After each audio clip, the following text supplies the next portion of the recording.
Bharatiya Janata party ने आखिरकार अपने पत्ते खोल दिए हैं। गजराज सिंह बिष्ट को हल्द्वानी काठगोदाम नगर निगम से मेयर का प्रत्याशी बनाया है।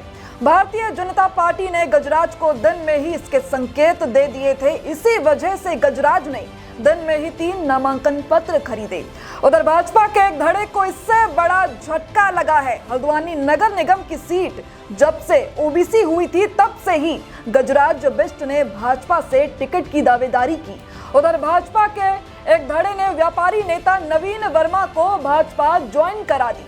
उधर गजराज ने उस वक्त अपना शक्ति प्रदर्शन किया। अंतिम अधिसूचना जारी होने पर यह सीट सामान्य हो गई।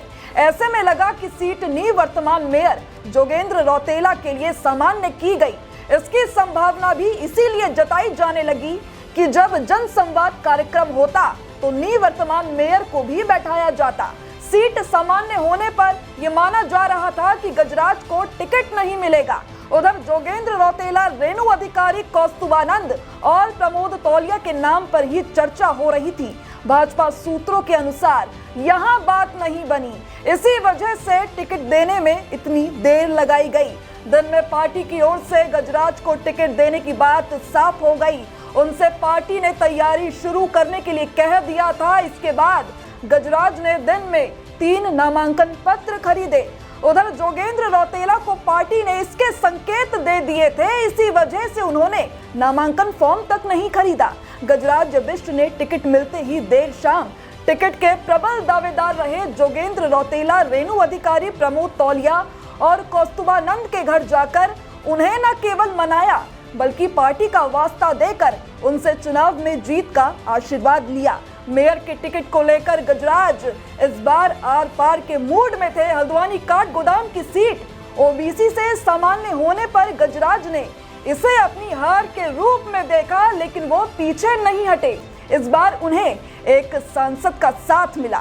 सूत्र बताते हैं कि सांसद ने गजराज को टिकट न देने में इस्तीफा देने तक की धमकी दे डाली।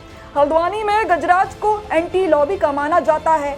काला ढूंगी विधानसभा चुनाव में जब वो टिकट नहीं मिलने पर निर्दलीय चुनाव में उतरे तो उन्हें त्रिवेंद्र रावत ने किसी तरह मनाकर बैठाया था। उस वक्त उन्हें सत्ता में आने पर सम्मान देने की बात कही गई थी। उधर जैसे ही हल्द्वानी नगर निगम सीट ओबीसी हुई तो दूसरा गुट नवीन वर्मा को आगे लेकर आ गया। हालांकि सीट सामान्य होने पर गजराज ने आस नहीं छोड़ी। उन्होंने अपनी पूरी ताकत लगा दी। साथ ही उनके लिए गढ़वाल और कुमाऊं की एक लॉबी इकट्ठा हुई। बताया जा रहा है कि एक सांसद ने उन्हें टिकट न देने पर भाजपा से इस्तीफा देने की धमकी तक दे डाली। उधर जोगेंद्र, कौस्तुभानंद, प्रमोद तौलिया और रेणु अधिकारी के बीच भी मामला फंस गया। कुमाऊं से एक सांसद ने महिला नेत्री को टिकट दिलाने के लिए जोर लगाया, लेकिन उनकी नहीं चली। आखिरी मंथन के बाद पार्टी ने गजराज को टिकट दे दिया।